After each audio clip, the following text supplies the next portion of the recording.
En bas, en bas. Alors, sortons dehors.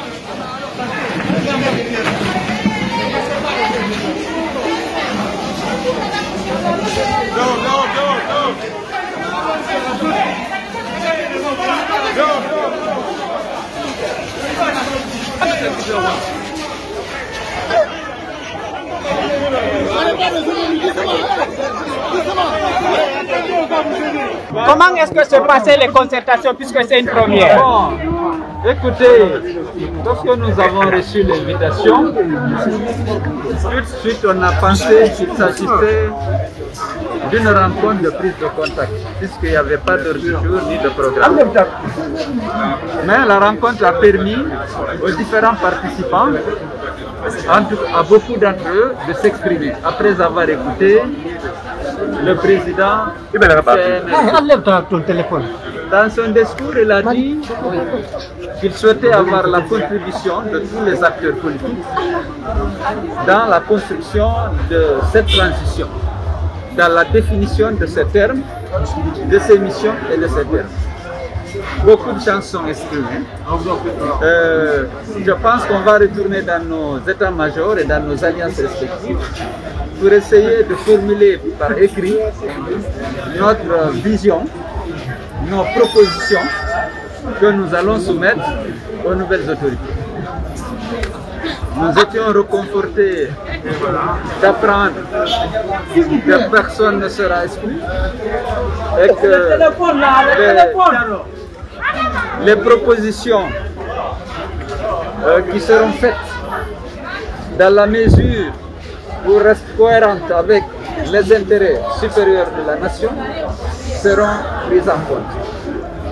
Donc nous allons au niveau de la NAP, dont je suis le président, nous retrouver avec d'autres coalitions qui le souhaitent pour essayer de voir si on peut harmoniser nos positions par rapport justement à ces propositions que les partis politiques devraient faire à l'attention du CNRD. Maintenant, les partis vont se retrouver. Moi, je suis à la tête d'une coalition politique forte de 22 membres. Et puis, on va contacter les autres coalitions pour savoir si on peut harmoniser nos positions justement dans cet exercice de définition des termes de cette transition qu'on va soumettre justement au CNRD. Vous êtes satisfait de cette première prise de contact? Oui, plutôt, puisqu'il a dit qu'il souhaite que nous puissions travailler ensemble et que toutes les propositions qui seront faites dans la mesure où elles seront jugées cohérentes avec l'intérêt de la nation seront prises en compte. Nous sommes satisfaits de pouvoir contribuer à la définition des termes de cette transition. Comment ça s'est passé? Il vous a fait une allocution, c'est ça? Il a lu un discours? Oui, il a décliné un discours, il a passé la parole au leader politique. Chacun s'est exprimé par rapport à l'offre, par rapport à la proposition qu'il a faite d'impliquer l'ensemble des forces politiques justement à cet effort de gestion, d'abord de définition des missions et des termes de cette transition, mais également dans sa gestion. Est-ce que vous êtes rassuré quant à cette transition, quant à la suite? Vous êtes rassuré, c'est bon?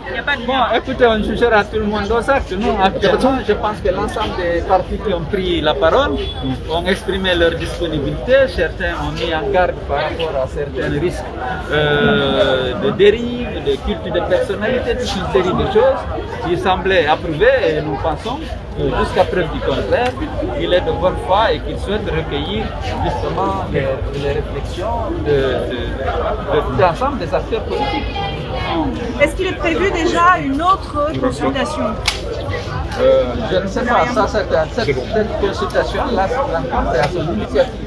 Sans doute, lorsqu'il recevra les contributions des uns et des autres, il pourrait décider de nous rencontrer pour peut-être dire. Est-ce que par exemple au sein de l'ANAR, vous pouvez vous rencontrer, faire un mémorandum et lui adresser? Absolument, absolument. C'est bon.